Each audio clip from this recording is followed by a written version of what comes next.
कि यहां आवास योजना का पैसा भी खा लिया गया। मुझे दुख के साथ कहना पड़ता है कि यहां शौचालय का पैसा भी खा लिया गया। मुझे दुख के साथ कहना पड़ता है कि मनरेगा में भी यहां भ्रष्टाचार हुआ है। यह क्या है? यह बंगाल की हालत क्या बना रखी है दीदी आपने? अभी बता रहे थे, सुकांत मजूमदार जी बोल रहे थे कि गोरू खा गए, बालूर खा गए, कोयला खा गए, कुछ छोड़ा ही नहीं खाने से। और शौचालय की भी बात कर रहे थे। ये आपके बांग्ला भाषा में ये क्या क्या बोल रहे थे वो भी मैंने सुना। कैसी हालत ला करके खड़ी कर दी है। पैसा भेजे मोदी जी, पैसा भेजे मोदी जी, और यहां तुम घोटाला कर लो, और जब तुम्हारी इंक्वायरी हो तो बोलो कि भारत सरकार मेरी दुश्मन है। चोरी भी करनी और सीना चोरी भी करनी, चोरी भी करोगे और सीना चोरी भी करोगे। अभी अभी सुधेंदु अधिकारी जी कह रहे थे धोरो धोरो, चोर के धोरो, जेल में भरो। मित्रों, कमल के वोट पर निशान लगाओ, धौर भी देंगे, जेल में डाल भी देंगे, याद रखना। यह मैं आपको बताना चाहता हूं। आप चिंता मत करो, आपने एक काम करो, और वो काम यह है कि कमल के निशान पर वोट डालो, और हम उनको धौरेंगे भी और जेल में डालेंगे भी। यह भी आप ध्यान रखो। लेकिन मित्रों, मैं आपका ज्यादा समय नहीं लेना चाहता हूं। सारी बातें सुकांत मजूमदार जी ने आपको बता दी हैं, सारी बातें आपको सुधेंदु अधिकारी जी ने बता दी हैं। केंद्र पैसा भेजता है और आपके यहां भ्रष्टाचार होता है। बोलो, टोलाबाजी होती है कि नहीं होती है? बोलो, आपने प्रधानमंत्री गरीब कल्याण अन्न योजना में अनाज की चोरी की है कि नहीं की है? आपने गरीबों को अनाज पहुंचाने में भ्रष्टाचार किया है कि नहीं किया है? आपने प्रधानमंत्री आवास योजना के पैसे में घोटाला किया है कि नहीं किया है? आपने सौभाग्य योजना में घोटाला किया है कि नहीं किया है? आपने प्रधानमंत्री आवास योजना में घोटाला किया है कि नहीं किया है? और जब आपकी इंक्वायरी होती है तो दीदी आप तिलमिला जाते हो, बोलते हो मोदी सरकार, मोदी सरकार, मोदी सरकार। अरे मोदी सरकार ईमानदार सरकार, आपकी सरकार बेईमान सरकार। इस बात को आपको समझना होगा। और मोदी जी ने लाल किले के प्राचीर से कहा है, भ्रष्टाचारियों को छोड़ेंगे नहीं, जेल में डाल करके ही हम चैन लेंगे। यह बात हमने कही है। अभी देखो, अगर सुधेंदु अधिकारी को जज के माध्यम से राहत मिलती है और जज ये कहता है कि सुधेंदु अधिकारी को गलत तंग किया जा रहा है, तो तृणमूल कांग्रेस के कार्यकर्ता जज के खिलाफ खड़े हो जाते हैं और जुडिशरी के खिलाफ आवाज उठाते हैं। अगर तुम्हारी इंक्वायरी प्रधानमंत्री आवास योजना में हो जाती है तो आप गुस्सा कर जाती हैं और आप बोलती हैं कि हमारे को काम नहीं करने दिया जा रहा है। अगर आपकी इंक्वायरी मनरेगा में किसानों के पैसे को खाने पर होती है तो आपको चिंता हो जाती है। आप बताइए, सबसे ज्यादा ह्यूमन ट्रैफिक क्या हो रहा है कि नहीं हो रहा है?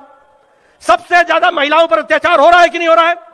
आप बताइए, सबसे ज्यादा भ्रष्टाचार हो रहा है कि नहीं हो रहा है? आप बताइए, लॉ एंड ऑर्डर, कानून व्यवस्था ध्वस्त है कि नहीं है? आप बताइए, कानून व्यवस्था चरमरा गई है कि नहीं है? आप बताइए, टोलाबाजी हो रही है कि नहीं हो रही है? आप बोलिए, तृणमूल कांग्रेस की गुंडागर्दी चल रही है कि नहीं चल रही है? इसको रोकना है कि नहीं रोकना है? मित्रों, इसका रास्ता एक ही है और वह रास्ता है भारतीय जनता पार्टी। चाहे वो पंचायत का चुनाव हो, चाहे वो लोकसभा का चुनाव हो। बताओ, यहां जब लोकसभा का चुनाव होगा, कृष्णानगर में कमल खिलेगा कि नहीं खिलेगा? खिलेगा कि नहीं खिलेगा? मैं पीछे से सुनना चाहता हूं, खिलेगा कि नहीं खिलेगा? खिलेगा कि नहीं खिलेगा? मेरी यह आवाज सुनकर के दीदी गुस्सा हो जाती है। आप जब बोलते हो खिलेगा तो उनको गुस्सा आ जाता है, उनको चिंता हो जाती है। और मैं कई बार उनको बोलता हूं, एक बैठक में हमारे बगल में बैठी थी, मैंने बोला, दीदी इतना गुस्सा मत किया करो, आप संविधान के तहत काम करो, नियम कानून के साथ चलो, भ्रष्टाचारियों का साथ छोड़ो और ईमानदार तरीके से आप बंगाल की सेवा करो। आपको भगवान ने मौका दिया है, हम तो समझा सकते हैं। मैं तो अभी भी कहूंगा, दीदी को, सम्माननीय दीदी को सद्बुद्धि दे, सुबुद्धि दे, अच्छे तरीके से काम करो, गुस्सा मत करो, संविधान को मानो, नियम कानून पर चलो और समाज की सेवा करो। और मैं हमेशा उनको कहता हूं, दीदी ऐसा रहा कोरोना, स्वास्थ्य जन्य भालो नय, शांतिर संगे चिंता करो और संविधान मेरे काज करो, संविधान के साथ, संविधान को मान करके काम करो। यह राजनीति में आना जाना लगा रहता है, सत्ता किसी की भी नहीं होती है। हमने सिद्धार्थ शंकर रे के समय से देखा है, हमने सीपीएम का जमाना भी देखा है, हम आपका भी जमाना देख रहे हैं और अब बंगाल की जनता कमल का जमाना देखने के लिए आतुर हो रही है। इस बात को हमको समझना होगा। और इसलिए मैं आपसे यह निवेदन करने आया हूं, ये जो जंगल राज यहां चल रहा है, दीदी को सुबुद्धि दे, उनके पास अभी मौका है, वो ठीक करें। और अगर ठीक नहीं करेंगे तो ये जनता सबको सबक सिखाना जानती है, और ये जनता आपको भी सबक सिखाएगी और भारतीय जनता पार्टी को आगे ले जाएगी, ये मेरा विश्वास है। मित्रों, मैं आपका ज्यादा समय नहीं लूंगा, सिर्फ एक ही निवेदन करने के लिए आया हूं कि भारतीय जनता पार्टी सारे देश में आगे बढ़ रही है।